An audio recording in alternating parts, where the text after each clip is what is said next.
Power. Let's start there. Because just like rape, it's never about sex. This scandal, these files, these men, this rot, it's never about lust. It's about leverage, control, command. The cold calculus of people who think humanity is currency. Epstein understood that. So did his powerful friends. World leaders, billionaires, Ehud Barak, sending 150,000 emails like they were love notes to a monster. These men weren't tempted by beauty. They were addicted to dominion, to picking victims from the poor pool, the desperate pool, the please God, let this $200 change my life pool. Like Matt Gaetz paying $300 to a girl in a homeless shelter, saving up for braces. These aren't scandals, these are strategies. Predation is policy. A tale as old as time, told by men who thought time stopped just for them. Centuries ago, sure, men ruled, subdued, subjugated, stomped. But then humanity had the audacity to evolve. We made progress. We drafted a social contract. You stay in your lane, I'll stay in mine. We'll argue, sure, but we'll live together in something resembling civilization. And for a century, it held. When tragedy tore into our shores, we didn't ask who you voted for. We just grabbed each other and stood tall. That unity frightened the world. A powerful, pluralistic America? Too strong to topple from the outside? The only way left was from within. Enter social media. Enter the subtle poison drip. Enter the algorithmic puppeteers, programming us like lab rats on a rage diet, feeding us what they wanted us to eat, no matter what we said we craved. Division became a business model, a weapon, a foreign policy tactic. 30 years of psychological warfare wrapped in memes. A full-on assault of our senses, on our sanity, on our ability to think. Because it's easy, so damn easy, to manipulate a population that was never taught how to spot manipulation.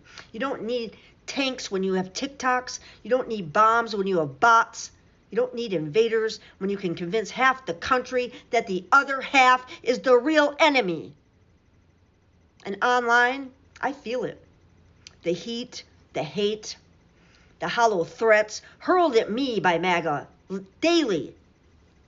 Their rancor, their self-righteousness, their automated outrage. But offline, when I walk my city, when I water my neighbor's plants when they're on vacation, or when I wave at someone with a Trump flag because they still bring my dog back when he escapes the yard, something's different. Something's real. Something's human.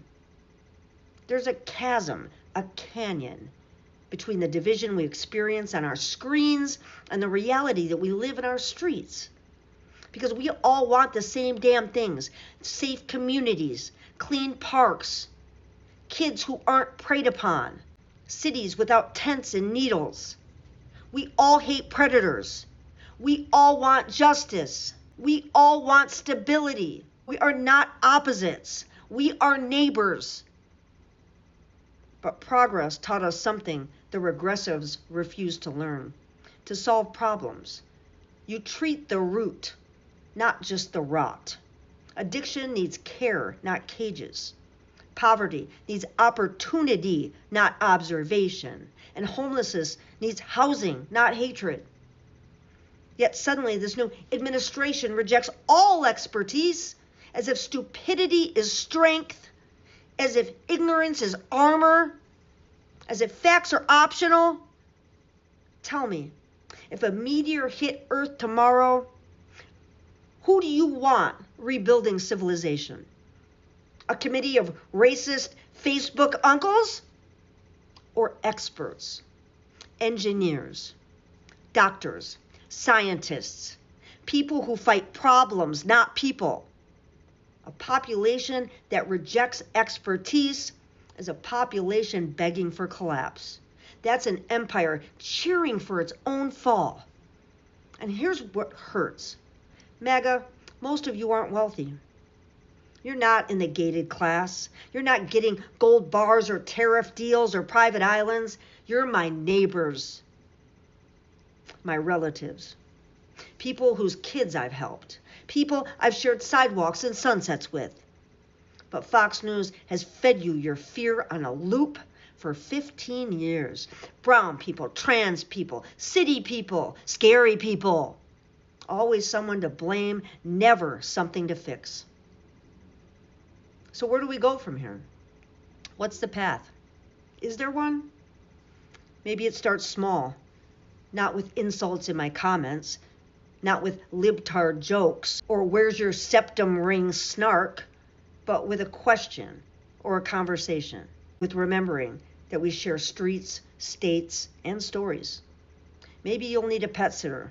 Maybe I'll help you lifting a couch. Maybe someone will need a hand laying floor tile or rehoming a dog or just being human again. But here's the part I can't pretend away.